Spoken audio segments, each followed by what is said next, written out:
महर्षि रमन की एक विदेशी शिष्या थी, एलियनोर।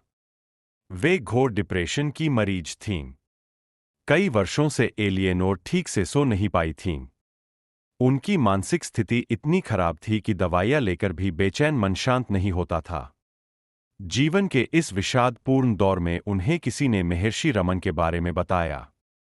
वे महर्षि रमन से मिलने अमेरिका से भारत चली आईं। एक सुबह एलियनोर पहली बार सद्गुरु रमन के सानिध्य में बैठीं। इस मुलाकात का विवरण उन्होंने अपने शब्दों में दिया है।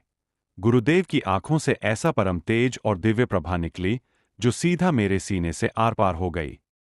मैंने अपने मुख से गुरुवर को कुछ नहीं बताया था। नहीं गुरुदेव शब्दों में कुछ बोले थे, पर मेरे बेचैन मन की दास्तां उन तक पहुंच गई थी। उधर से गुरुदेव के प्रेम का मौन प्रभाव सौ सांत्वनापूर्ण शब्दों से भारी था। वसुंधरा पर उन जैसा कौन होगा जो अपनी स्नेहिल दृष्टि से ही घायल मन को सहलाना जानता हो। अहो, गुरुदेव के संग बिताए वे दिव्य पल इतने अपनेपन से भरे हुए थे कि जिंदगी में फिर कभी लगा ही नहीं कि मैं अकेली हूं या बेसहारा हूं। उस रात, कई सालों बाद, मैं कई घंटों के लिए गहरी नींद सोई। जी हां, बिना किसी दवाई के। गाढ़ी और बढ़िया नींद।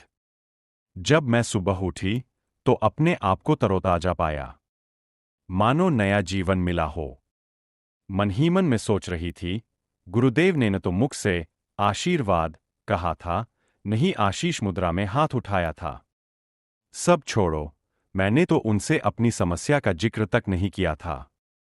तब भी मेरी झोली भर गई। अच्छा, तो इसे ही अंतर्यामिता कहते हैं। इसी अलौकिक अंतर्यामिता का प्रमाण एलियनोर को दोबारा मिला। एक दोपहर की बात है। एलियनोर दरवाजे के पास खड़ी थीं। महर्षि पहाड़ी की ओर सैर करने जा रहे थे। एलियनोर ने झुककर प्रणाम किया। महर्षि ने पास से गुजरते हुए चलते चलते पूछा, तुम अब भीतर से शांतमय अनुभव करती हो न? ठीक से नींद आती है ना अब? एलियनोर ने संतुष्ट भाव से तुरंत हाँ कहा। महर्षि मुस्कुराते हुए आगे बढ़ गए। इधर पीछे एलियनोर की आंखें बरस पड़ी, यही सोचकर कि सद्गुरु का चिंतन और सरोकार अपने हर शिष्य के लिए कितना समर्पित होता है। एलियनोर को अरुणाचल में महर्षि की छाव में कई महीने बीत गए थे। अब उन्हें वापस अमेरिका जाना था। उससे पूर्व हृदय इतना भारी था, मानो प्राण छूट रहे हों। सुबह से ही आंखें नदियां बनी हुई थीं। आंसू थमने का नाम ही नहीं ले रहे थे।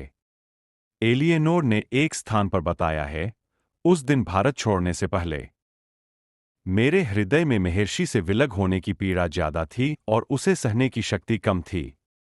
मेरे हाथ पांव, पूरा शरीर इतना वजनी हो गया था, आगे बढ़ने या चलने को तैयार ही नहीं था। मानो मेरा रोम रोम बगावत पर उतर आया था कि महर्षि को छोड़कर नहीं जाना। रोते हुए मैंने गुरुदेव को नमन अर्पित किया। हृदय से यही पुकार उठी, हे गुरुवर, आप सदासदा मेरे माता पिता रहें, मेरे भगवान रहें। मैं हमेशा आपकी बच्ची बनकर रहूं। मैं केवल और केवल आपके लिए कार्यरत रहूं। मुझे आशीर्वाद दें, गुरुवर। एलियनोर अमेरिका चली गईं, पर वहां भी महर्षि के ज्ञान का प्रचार करती रहीं।